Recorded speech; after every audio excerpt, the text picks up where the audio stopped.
Welcome to JH. Today I will demonstrate how to trim and cut footage within DaVinci Resolve. Start by heading to the media pool. If it is not visible, simply click the icon to toggle it on. Right-click inside this area, select Import Media, and pick the files you want to use. I will grab a few different clips for this example. Once you hit Open, they will appear in your library. You can then highlight all of them to drag them onto the timeline together, or just bring them in one by one. With your footage on the timeline, you have several ways to edit. You can adjust the length by dragging the edges of a clip inward from either side. Alternatively, use the blade tool for more precise cuts. Position your playhead exactly where you want the split to occur. To see your work better, hold the Option key and use your scroll wheel to zoom in. Click at the playhead to make the cut, then switch back to the Selection tool to move your segments around.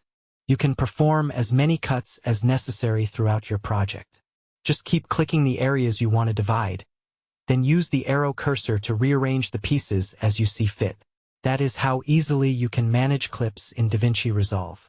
If this guide helped you, please like the video and subscribe for more content. See you in the next tutorial.